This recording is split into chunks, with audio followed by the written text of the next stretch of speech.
Hi Gastro Pals, it's Tiny Small Fry here again. Hope you're keeping safe and well. Yesterday we had a little bit of a buffet of shredded pork and shredded beef, and today I'm going to use what I've got left over with a little bit of salad. And I thought to myself, why don't I make some bao buns to go along with it? Well, if you've not had them before, a bao bun is like a little steamed bun that they make in Taiwan, and it's a great little street food item, and I love them. So let's get in the kitchen and get started. So in my jug I have 1/3 of a cup of warm water, 1/2 cup of warm milk, and 2 tablespoons of vegetable oil, which we add 7 grams of dried yeast. And now we're just going to give that a little whisk. Now we add 2 tablespoons of sugar and whisk again. Very good whisk.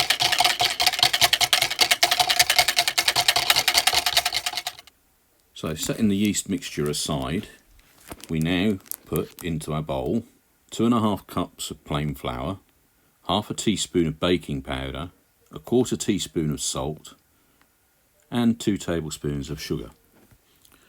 We're just going to mix these dry ingredients together with a spoon before we add in our yeast mixture.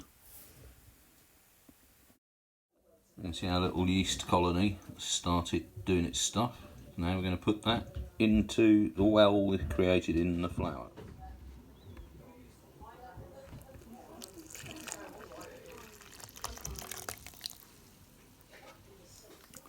So now we're just going to mix the dry ingredients in with a spoon initially, just to get a sticky paste, and then I'll get in there with my hands in a moment just to make a dough ball. So I'm just going to put the spoon down now and put the camera down and get on with my hands. So I've just finished kneading and shaping the dough now, and if you find it's a little sticky, then you can add a little bit more flour until you get the right consistency. And now we're just going to put on some cling film and put it in the airing cupboard nice and warm for the next 2 hours. Here we are 2 hours later, and you can see our bao dough has grown considerably. So now we're going to roll our bao dough out to 1/4 inch thick, and then cut it into portions with a 3½ inch cookie cutter. Okay, so now we've got a bit of oil in a cup. Put a bit on our finger, and we just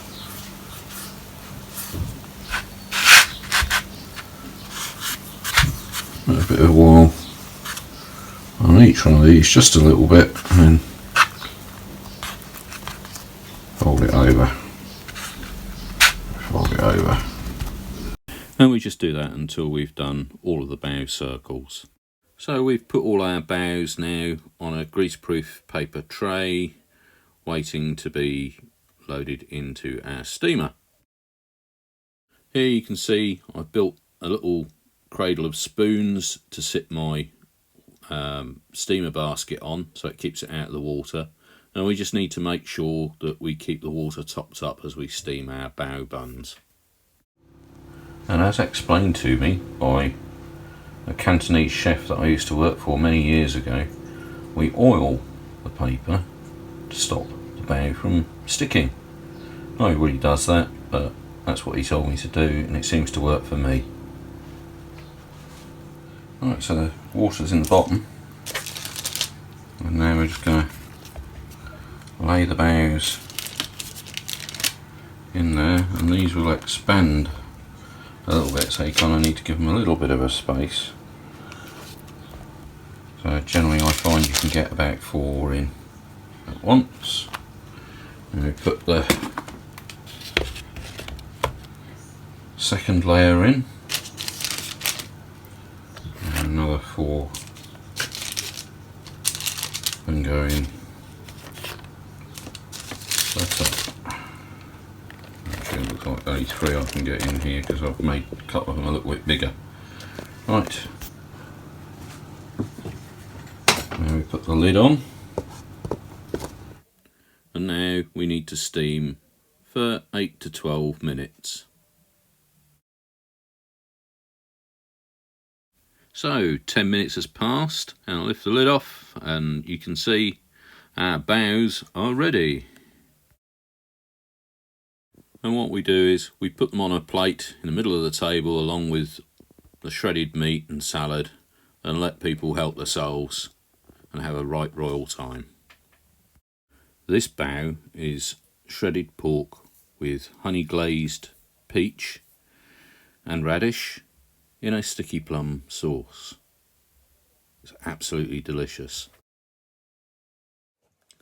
I hope you like the look of those bao buns, because they were absolutely delicious, especially served with my honey glazed peach and radish salad with its sticky plum sauce.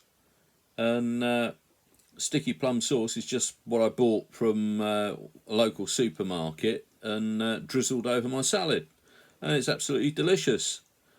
What would go really well with this is the char siu pork that I did a couple of months back, or indeed the whole roast Chinese chicken would also go equally well. And don't be deterred if you haven't got a bamboo steamer, because if you're following me because you've got a PKP or a Ninja, then you could do that in the steamer basket of that, and that works equally well, particularly if you oil the basket or put a piece of parchment paper in there. So all that remains for me to say is I hope you enjoyed it, and bon appetit.